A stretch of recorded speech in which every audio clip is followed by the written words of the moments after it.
로마서 말씀은 크게 두 부분으로 나뉜다고 말씀을 드렸습니다. 1장에서 11장 그리고 12장에서 16장 이게 두 개를 나누는데요. 1장에서 11장의 내용은 우리가 어떻게 구원을 받았는지, 우리가 어떻게 하나님의 자녀가 되었는지, 복음이 무엇인지, 우리가 어떻게 복음을 받아들이게 되었는지 이 부분에 대해서 말씀해 주십니다. 12장부터는 우리가 구원을 받았다면, 우리가 하나님의 자녀가 되었다면, 우리가 복음을 받아들였다면, 그렇다면 우리는 어떻게 살아가야 하는지, 복음의 삶, 하나님의 자녀의 삶, 구원받은 자의 삶, 열매에 대한, 구원의 열매에 대한 말씀이 12장부터 나옵니다.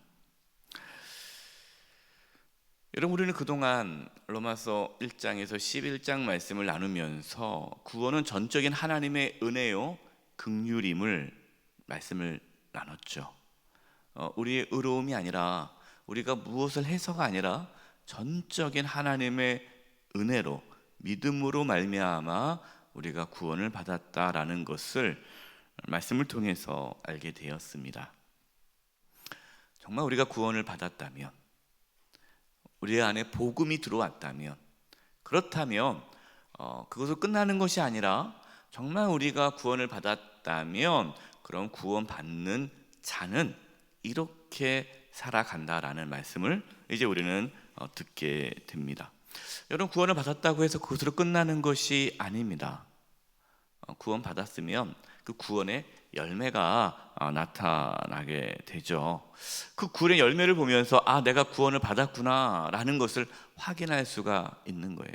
여러분, 우리가 예수님 믿고 구원 받았다는 거 눈에 보이지 않지 않습니까? 눈에 보이진 않아요. 그런데 놀랍게 열매는 눈에 보이죠. 예수님께서 말씀하셨어요.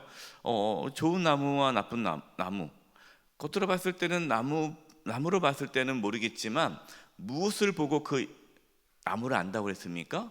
열매를 보고 그 나무를 알 수 있다는 거예요. 우리가 구원 받았는지 어떻게 할 수 있느냐? 우리의 삶에 구원의 열매가 맺어지는 걸 보면서 내가 구원을 받았구나를 더 확신할 수가 있는 것입니다. 만약에 구원의 열매가 없다면요, 가짜일 수 있는 거죠. 구원 못 받을 수 있는 거예요. 내가 구원을 받았다라고 착각할 수가 있는 거예요. 여러분, 이 말씀을 오해하면 안 됩니다. 구원을 받기 위해 구원의 열매를 맺는 것이 아니라 구원을 받았기 때문에 구원의 열매를 맺는 거예요. 그러면 우리가 구원의 열매가 없다면 우리는 구원의 열매를 맺기 위해 노력하지 말고 복음이 우리 안에 들어오기를, 다시 내가 정말 예수님을 주님으로 믿을 수 있는 그 은혜가 있기를 여러분 기도해야 합니다. 앞에 로마서 1장에서 11장 말씀이 내 삶에 이루어지기를 기도해야지 12장부터 나오는 말씀 붙잡고 그래 내가 부족하니까 좀 더 구원의 삶을 살아야지, 구원의 열매를 맺어야지, 그래 내가 구원받지라고 생각하면은 여러분 이게 율법적인 신앙이 되는 거예요. 저와 여러분, 하나님의 은혜로 구원받아 그 구원의 은혜로 구원의 열매가 나타나는 삶을 살아갈 수 있기를 간절히 축원드립니다.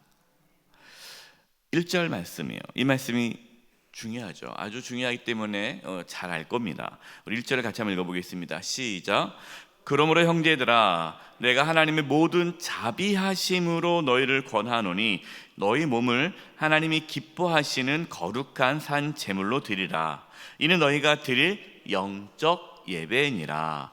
자, 바울은 그러므로라고 시작해. 그러므로. 이 그러므로라는 말은 무슨 뜻입니까? 앞에 있는 말씀을 전했잖아요. 너희가 정말 예수 그리스도로 구원을 받아 하나님의 자녀가 되었냐? 그렇다면 우리는 예수 그리스도를 믿음으로 구원을 받았기 때문에 그러므로, 여러분이 그러므로라는 것은 앞에 있는 것이 있었기 때문에 나오는 거잖아요. 결과 아닙니다. 앞에 있는 것에 대한 결과죠. 그래서 그러므로 우리가 구원을 받았기 때문에 그러므로 형제들아 내가 하나님의 모든 자비하심으로 너희를 권하노니. 여기서 중요한 것이요, 모든 자비하심으로 권한다라는 거예요. 그냥 권하는 게 아닙니다. 이 자비가 뭡니까? 하나님의 긍휼이죠. 그러니까 바울은 우리가 하나님의 긍휼을 받았다면, 우리가 하나님의 은혜를 받았다면, 그렇다면 우리는 이렇게 살아야 된다라는 것이죠. 이것이 하나님의 모든 자비하심으로 너희를 권하노니, 그냥 말씀을 전하는 게 아니에요. 너희가 이렇게 살아라라는 말씀은 무엇을 가지고 말씀을 전하는 거예요? 하나님의 긍휼을 가지고 말씀을 드리는 거예요. 하나님의 긍휼로 권면합니다. 우리의 몸을 하나님이 기뻐하시는 산 제물로 드리시기 바랍니다. 우리의 몸을 하나님이 기뻐하시는 산 제물로 드리는 것, 여러분, 이것이 구원의 열매예요. 이것이 복음의 삶입니다. 거룩한 산 제물로 드린다라는 것이, 이것이 우리의 드릴 영적 예배인데, 하나님께서 우리가 기뻐하시는 예배는 물론 이렇게 예배당에 나와서 하나님께 예배하는 예배도 하나님 기뻐 받으시지만, 하나님께서 진정으로 원하는 예배는 삶으로 드리는 예배라는 거예요. 삶의 예배예요. 삶으로 예배를 드린다는 게 뭐죠? 하나님께서 기뻐하시는 삶을 살아간다라는 거예요. 지난 주일 말씀에 하나님 중심 신앙에 대해서 말씀을 드렸습니다. 우리가 하나님 앞에 엎드린다라는 것은 나 중심의 신앙이 아니라, 나 중심의 삶이 아니라 하나님 중심의 삶으로 바꾸게 한다라고 말씀을 드렸어요. 여기서 참된 신앙은 자기 중심의 삶이 아니라 하나님 중심의 삶이라는 걸, 우리 신앙도 하나님 중심의 신앙이 되어야 한다고 말씀을 드렸습니다. 여러분, 그것이 복음의 삶이에요. 예수님을 믿으면 하나님을 위해 살고 싶죠. 하나님을 기쁘시게 하고 싶은 거예요. 그동안 나를 기쁘게 살았다면 이제는 하나님을 기쁘게, 어떻게 하면 내가 하나님을 기쁘게 할 수 있을까? 이 일이 하나님을 기쁘시게 할까? 그것이 내 삶의 기준이 되는 거죠. 여러분, 이것이 복음의 삶이에요. 여러분, 이렇게 복음의 삶, 내가 하나님께서 기뻐하시는 삶을 살려면 마음의 변화가 이루어져야 됩니다. 2절입니다.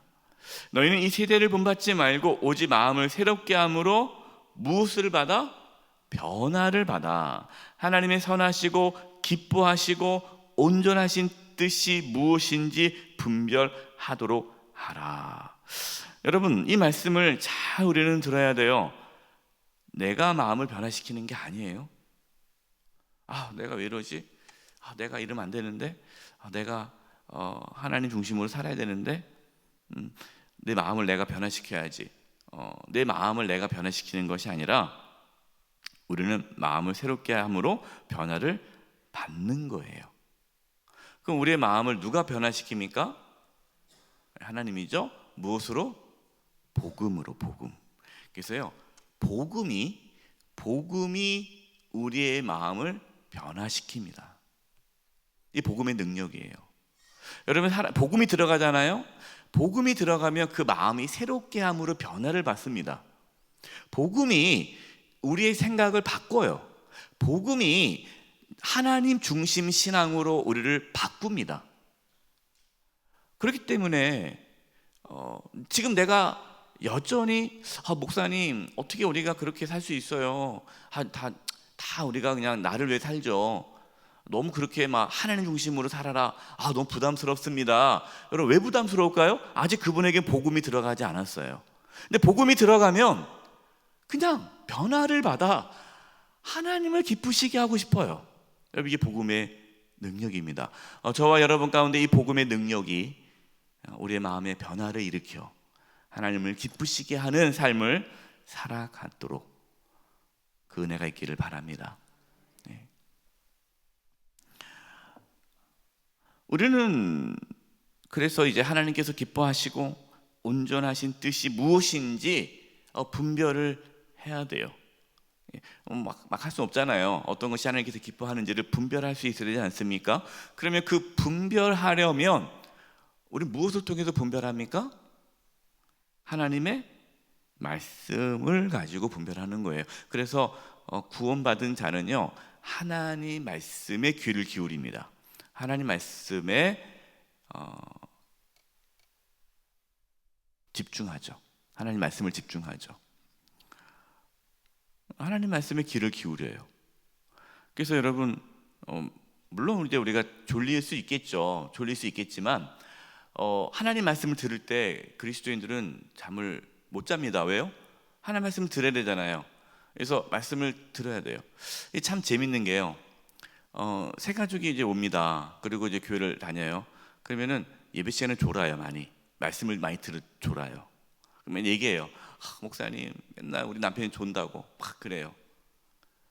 여러 가지 이유가 있어요. 몸이 아파서 졸 수도 있고요. 전날 잠을 잘 못 주무셔 졸 수도 있어요. 그런데 왜 조냐? 말씀이 안 들어오겠죠.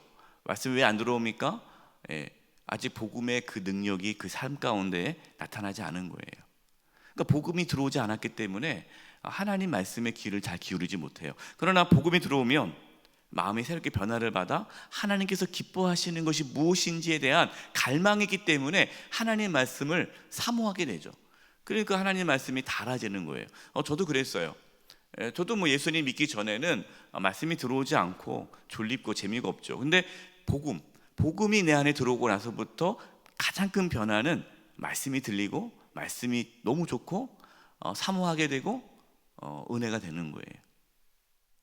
저와 여러분 가운데 하나님 말씀이 들려지기를 바랍니다. 3절이에요.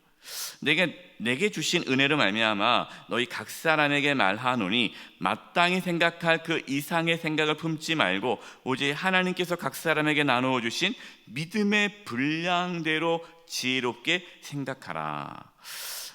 각 사람에게 말하는 거예요. 마땅히 생각할 그 이상의 생각을 품지 말아라. 이게 무슨 뜻일까요? 그 이상의 생각을 품는다는 것은 교만이에요. 교만하지 말라는 거예요.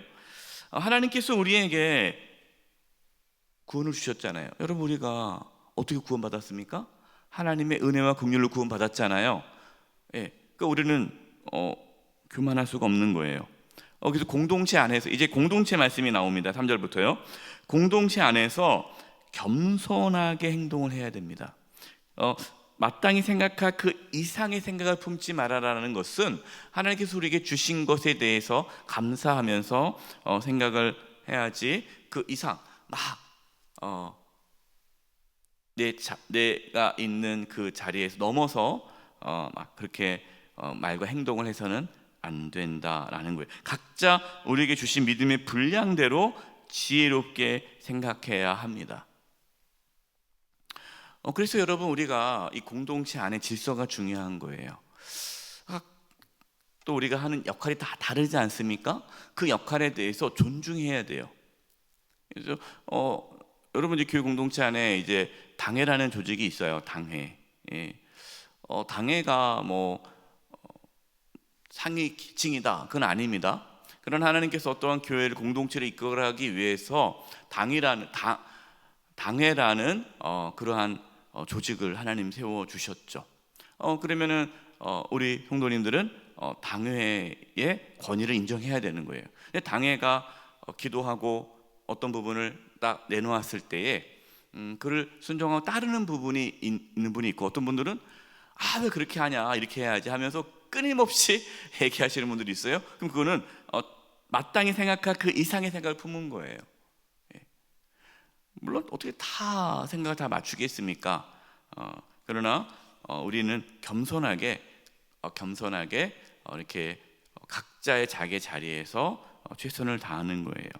이것이 이제 4절 5절의 지체에 대한 말씀입니다. 우리가 한 몸에 많은 지체를 가졌으나 모든 지체가 같은 기능을 가진 것이 아니니 이와 같이 우리 많은 사람이 그리스도 안에서 한 몸이 되어 서로 지체가 되었느니라. 여러분, 우리가 구원받은 증거, 우리가 이제 구원을 받았지 않습니까? 그러면 구원받은 삶, 구원의 열매는 무엇입니까? 지체로 살아가는 거예요. 그럼 지체로 살아간다는 게 뭡니까? 몸. 우리가 한 몸을 이루고 있는 거예요. 이 교회죠. 교회 안에서 우리가 함께 살아가는데 하나님은 교회 공동체를 통해서 신앙생활을 하게 합니다. 그래서 복음이 들어오면요, 교회 공동체 안에서 지체로서 살아가게 해요. 여러분, 지체는 서로 연결되어 있지 않습니까? 예. 그래서 복음이 들어오면은 서로 형제 자매들과의 교제를 하면서 주님을 섬기게 되죠. 만약에 내가 자꾸 교회 공동체를 떠난다, 혼자만 신앙생활을 한다, 다른 성도들과 교제가 없다, 그냥 나 혼자만 지금 이렇게 신앙생활을 한다, 그럼 건강하지 못한 거예요. 성도 간에 교제가 있어야 돼요. 6절과 8절입니다. 우리에게 주신 은혜대로 받은 은사가 각각 다르니 혹 예언이면 믿음의 분수대로, 혹 섬기는 일이면 섬기는 일로, 혹 가르치는 자면 가르치는 일로, 혹 위로하는 자면 위로하는 일로, 구제하는 자는 성실함으로, 다스리는 자는 부지런함으로, 긍휼을 베푸는 자는 즐거움을 할 것이니라. 이게 무슨 뜻일까요? 우리가 다 다르다는 거예요. 역할이 다 다르다는 거죠. 지체가 다 다양하지 않습니까? 몸의 지체가 다 똑같으면 안 되잖아요. 온몸에 다 손만 있으면 안 되잖아요. 눈, 코, 입, 손, 발 다 있어야 되잖아요. 다 다르죠. 우리는 서로 다 다릅니다. 하지만 한 몸을 이룬다는 거예요. 우리는 다르지만 한 몸을 이룬다는 거예요. 그 공동체 안에서 다양하게 섬기는 거예요. 그러나 우리가 한 몸이라는 사실을 잊어서는 안 돼요. 그렇기 때문에 교회 안에 여러 공동체가 서로 연결되어야 돼요. 부서 이기주의가 있으면 안 되죠.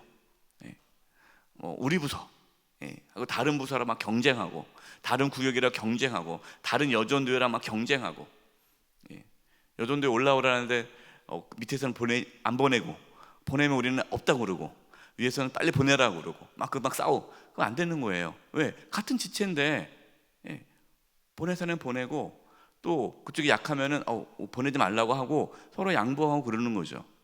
왜? 같은 몸이니까, 지체니까. 서로 경쟁하면 안 되는 거예요. 그래서 복음이 들어오면 그 사람의 마음의 변화를 받아 이제 삶으로 하나님을 기쁘시게 하는 삶을 살아가는데, 하나님을 기쁘시게 하는 삶의 첫 번째 나타나는 현상이 교회 공동체를 세우는 겁니다. 그래서 하나님께서 기뻐하시는 건요, 교회 공동체 안에서 형제 자매와 서로 사랑하면서 그리스도의 몸, 주의 몸된 교회를 든든하게 세워가는 것이 여러분 첫 번째 그리스도인의 증거예요. 그래서 예수님을 믿어보세요. 복음에 들어보세요. 교회 봉사하고 싶고 형제 자매가 사랑스럽고 교제하게 됩니다. 우리 교회가 복음으로 충만해서 형제 자매들이 서로 사랑함으로 한 몸을 이루는 아름다운 교회 되기를 소망하면서 우리 안에 이 복음의 삶이 회복되기를 간절히 축원드립니다.